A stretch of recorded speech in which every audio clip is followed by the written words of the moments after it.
What's Happening Hoke show is filmed before a live audience and is brought to you by Rockfish Motor Speedway, the Rock of Hoke, nunboys.com, and GPS Photography and Video, gpsphotoandvideo.com.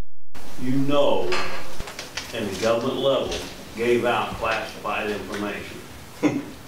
Would you do your best to what? To what? That would be a traitor. We would have. And they were shot in World War II. They were shot in World War II. Of course, we would. I would turn it in. Well, see, here's my thing.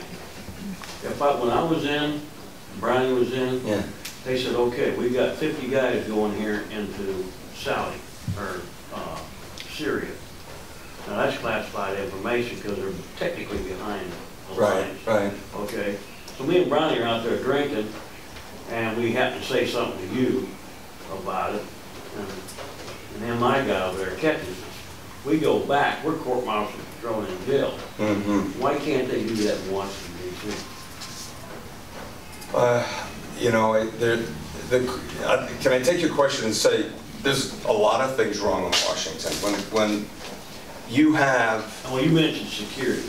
Well, from a security standpoint, you need to do. I mean, our country is at tremendous risk right now, right? I mean, can there be any question?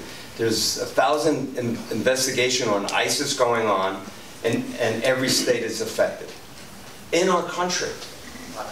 And we're treating it like it's, call up the local police station and let them take care of the matter. We're up against a very formidable, we're at war, we're up against a very formidable enemy. And if somebody were to put soldiers in a position of risk, to me that's treason. I think where he's going with that, Jim, not to interrupt you, I think he's going there because of the media. I think he's going there, he's saying the media is letting the enemy know what our battle plan is before we get there. I believe that's Yeah, well, here, the media is a whole other question, right? I mean, so you look at, if you look at the media, and with all due respect over there, that's our territory. People complain about it, and they said, look, you got a magic wand to change it? I don't. That's our territory. Just expect it. Now, how do we win? That's how I look at it. How do I advance my principles and values? And I met, we're not terribly far from Fayetteville, but I went in there yesterday to be a Fayetteville observer. Walked around and met people. Said, here's who I am. I'm running for Congress. I made friends yesterday. Right now, I don't know how they'll treat me down the road, but they know who I am. You know what they said to me? Representative Elmer said he's never visited them in 5 years. And not one single candidate who's ever run against Representative Elmer has come in there. I just walked in unannounced. So, thanks. They let you in? Yeah, they did. They treated me well. I'm not saying they're going to agree with me, but they were very nice to me. I've finished 15 years of duty after retirement on. I've done the same thing. I did it in... They let you in because Mr. Broadwell is not the type of guy to let any political people in there talk. Well, they had the guy that's in charge of the editorial page, Tim White is his name. He came out, greeted me, and took me around. And I'm going to go back, because they got state-of-the-art printing facility, I'm going to go back and take a look at that. But I want to pick up on some of what you just did. One of what you alluded to, we have a group of people in Washington that are passing laws that they don't have to subject themselves to. Okay? And Obamacare falls into that category. Inside trading falls into that category. They did a lot of dancing around it. Harry Reid. Yeah, well, you can talk about Harry Reid. But let me tell you, in a letter to a Birmingham jail by Martin Luther King, if you've never read it, not only is it a great piece of literature, but it is a moral document that everybody should know.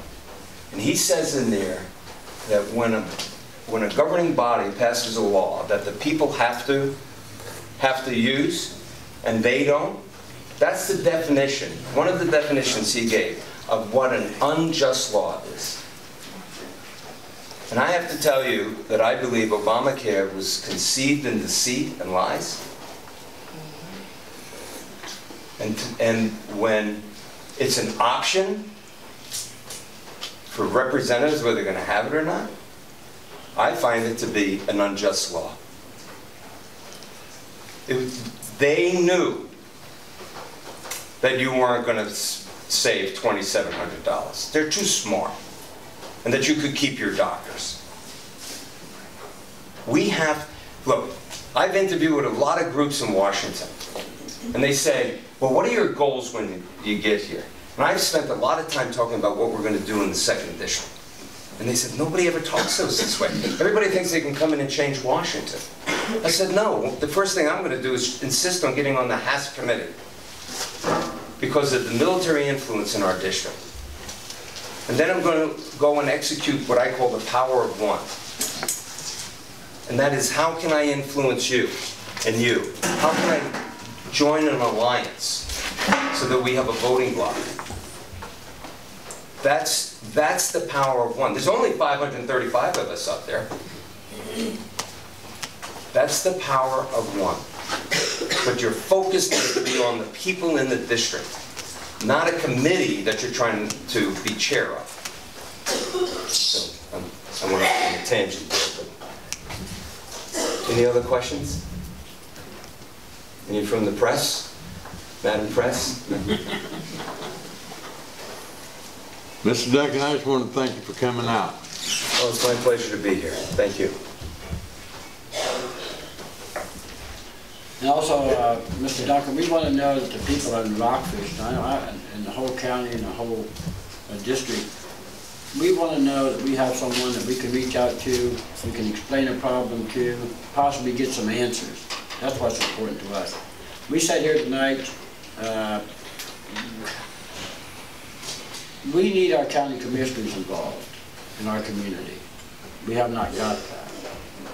We want to look on to you, if you become our congressman for that district, that we'll be able to reach out to you, and call you, and talk to you. And of course, I know we'll get your answering service, but I'm sure that you'll call us back. I've called Mr. Duncan a couple times. I got a busy signal, only to find out I had the wrong number. But then when I got the right number, Mr. Duncan definitely called me back. He definitely did.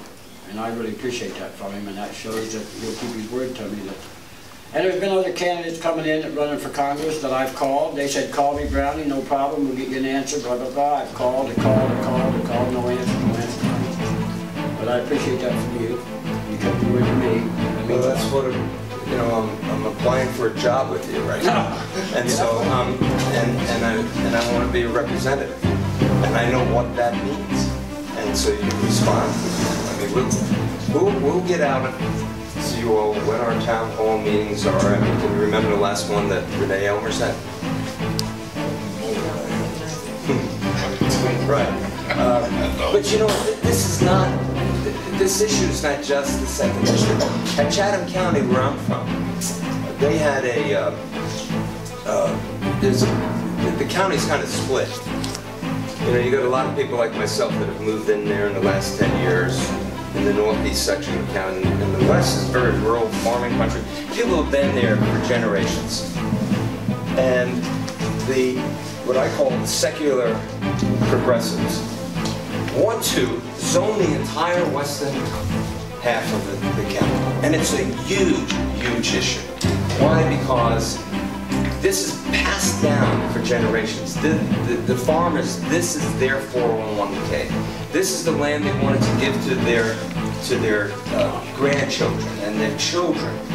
And now, because quote-unquote elections have consequences, after numerous meetings with the planning board, hundreds of people testified. Last night, what I call the secular progressive commissioners turned to those people and said, we know what's best for you. So don't think it's just Washington. It's at our local governments, it's all the way down, and there's only one way that will change. Throw the bums out. Organize.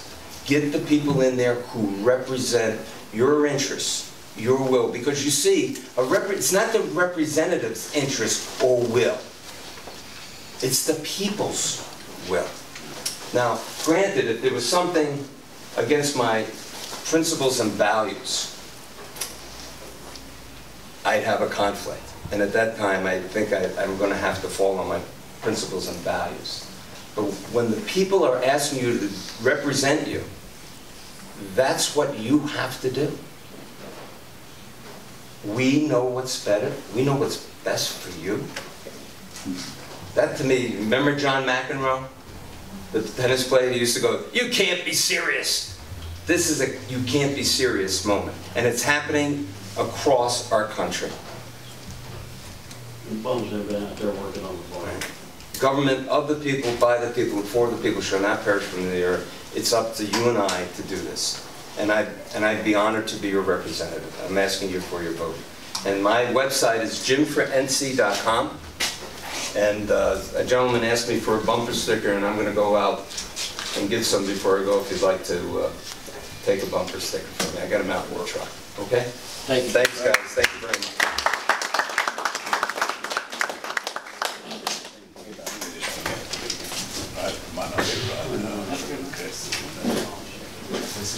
We've listened to this man come and speak to us tonight, and I listened to him as not being a Democrat or Republican, but an independent. He spoke, I feel, from his heart. Thank you. Now, Washington's intent is to change us to nothing. Everything that's happening and coming out from over there, and I'm not just talking about Democrats, I'm talking about Republicans also. Most of them are not doing a whole lot of interest for the people. And this is the way I look at it. I'll tell you how you can change it. One vote from every person. We have a younger generation that says it's no good to go vote. I ain't gonna waste my time.